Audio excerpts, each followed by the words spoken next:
मैं कह रहा था, साधु मत जो होता है वो अपने विचारों पर दृढ़ रहता है। लोकमत के बदलने का बड़ा सुंदर व्यंग्यात्मक चित्र गोस्वामी जी लंका में प्रस्तुत करते हैं। हनुमान जी को चोर बताकर कैदी के रूप में लंका में घुमाया गया। जब हनुमान जी को घुमाया जा रहा था चोर बताकर, उस समय राक्षस लात मारते हैं, ताली बजाते हैं, उनके ऐसा करते हुए उनके पीछे पीछे घूम रहे हनुमान जी को।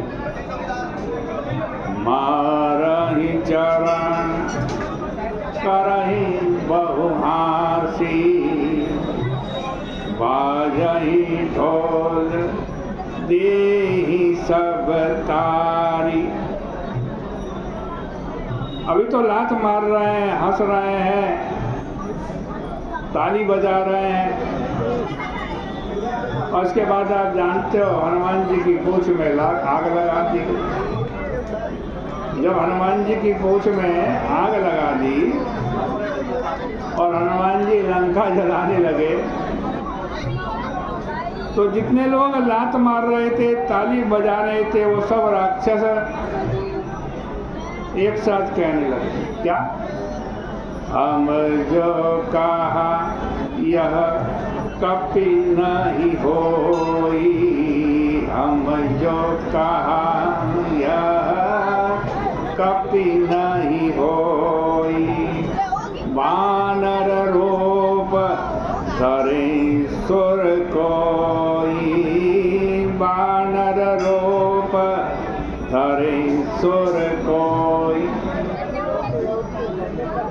वही बंदर जो ही राक्षस जो लात मार रहे थे, ताली बजा रहे थे, वो लंका जलाने के बाद, लंका जब जल रही थी, हनुमान जी लंका जला रहे थे, वो ही कहते हैं कि भाई ये कोई साधारण बानर नहीं है, ये तो हम पहले ही कह रहे थे, ये तो कोई देवता है। तो भाई यह लोकमत कब देवता बना देगा और कब लात मारेगा, इसका कोई ठिकाना नहीं। भगवान राम किसके पुजारी हैं? साधु के या लोक के? अगर भगवान राम केवल अगस्त, वाल्मीकि, भरद्वाज आदि की पूजा करते, उन्हें सम्मान देते, तो यह ठीक ही था, क्योंकि साधु पूजा का अधिकारी है। लेकिन कितना कठिन कार्य भगवान राम ने अपने जीवन में स्वीकार किया।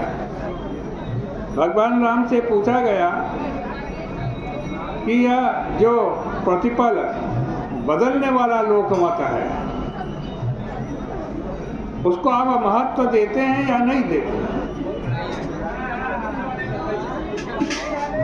तो आप सब इस बात से भली भांति परिचित हैं कि साधु मत को सम्मान देने वाले भगवान ने लोकमत को इतना अधिक सम्मान दिया कि एक धोबी के मत को भी, कुछ गिने चुने व्यक्तियों के मत को भी भगवान राम मानते हैं। भगवान कहते हैं कि यह कहकर के हम छुट्टी पा लें कि संसार वालों का स्वभाव तो बदल जाने वाला है, यह कदापि ठीक नहीं है। प्रभु का तात्पर्य है कि साधु का सम्मान करना तो ठीक है, पर समाज का कल्याण तथा समाज में एक सूत्रता उत्पन्न करना भी हमारा परम कर्तव्य है। समाज में भिन्न भिन्न प्रकार के व्यक्ति होते हैं, उनके द्वारा गलतियां भी हों,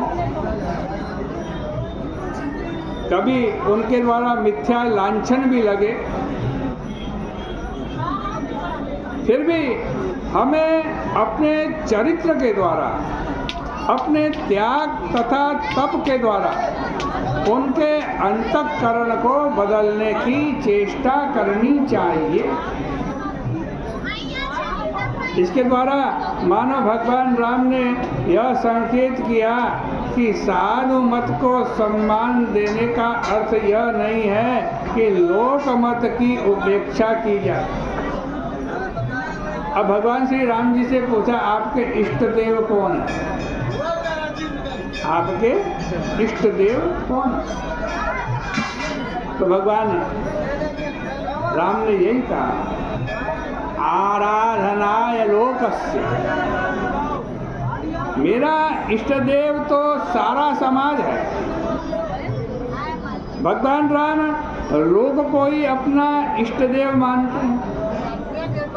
आप सोचिए कि जो व्यक्ति मंथरा द्वारा प्रेरित केकई की बात मानकर राज्य छोड़कर वन में चला जाए, वह एक एक व्यक्ति के मत को कितना अधिक महत्व देता होगा। गुरु वशिष्ठ का अभिप्राय है कि राम, तुम साधु की पूजा करने तो आए ही हो, पर यदि लोक मत को भी इससे जोड़ दोगे तो कितना अच्छा हो।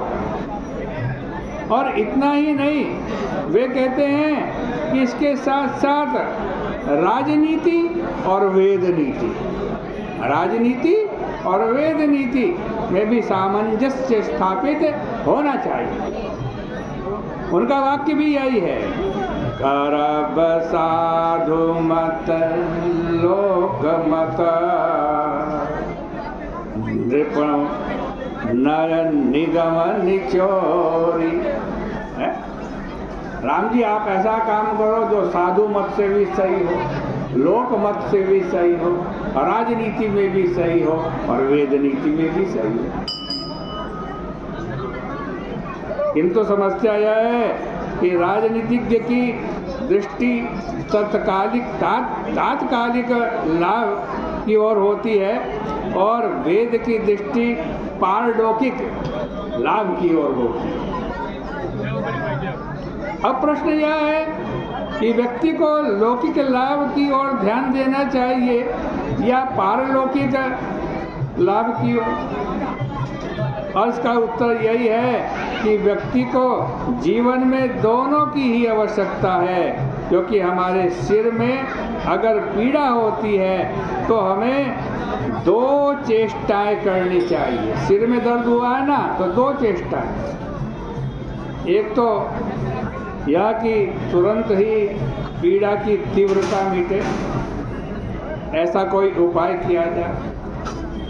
और दूसरी चेष्टा यह है कि रोग के मूल कारण को समझकर उसे मिटाने का उपाय करें, क्योंकि जब रोग का मूल कारण ही मिट जाएगा फिर दर्द सर्वदा के लिए बंद हो जाएगा, जिससे बाहरी दवाइयों की आवश्यकता नहीं होगी। इसी प्रकार राजनीति की दृष्टि है समस्या का तात्कालिक समाधान देना और समाज में उसकी भी आवश्यकता है, लेकिन वेद का उद्देश्य समस्या का आंतरिक समाधान कर देना है। समस्या का जो मूल कारण है उसका समाधान देना है। इसलिए गुरु वशिष्ठ ने ये चारों बातें कहीं वे श्री राम के चरित्र से जुड़ी हुई हैं, क्योंकि श्री राम साधु मत, लोक मत, राजनीति, वेद नीति, प्रीति, नीति, प्रीति, स्वार्थ, परमार्थ, इन सब का सामंजस्य स्थापना करते हैं। और भगवान राम की जो यात्राएं हैं, यह तो वस्तुतः कर्म, ज्ञान और भक्ति का सामंजस्य है। भगवान राम ने मार्ग के विषय में जिज्ञासा की तो त्रिवेणी के किनारे रहने वाले एक संत से की, मैं कौन से मार्ग से जाऊं। त्रिवेणी का मतलब क्या है? यहाँ पर गंगा, यमुना और सरस्वती का संगम हो, उसी को त्रिवेणी कहते हैं। इसका अभिप्राय है कि यदि किसी से यह प्रश्न किया जाए कि ज्ञान, भक्ति और कर्म में किसकी श्रेष्ठता है, तो भगवान राम ने अपने चरित्र के द्वारा इसका उत्तर इस प्रकार दिया कि ज्ञान, भक्ति और कर्म, इनमें से जिसका भी संस्कार व्यक्ति में प्रबल हो वहाँ से साधना प्रारंभ हो, किंतु अंत में जैसे त्रिवेणी का संगम है वैसे ये ज्ञान, भक्ति और कर्म तीनों का संगम होना चाहिए।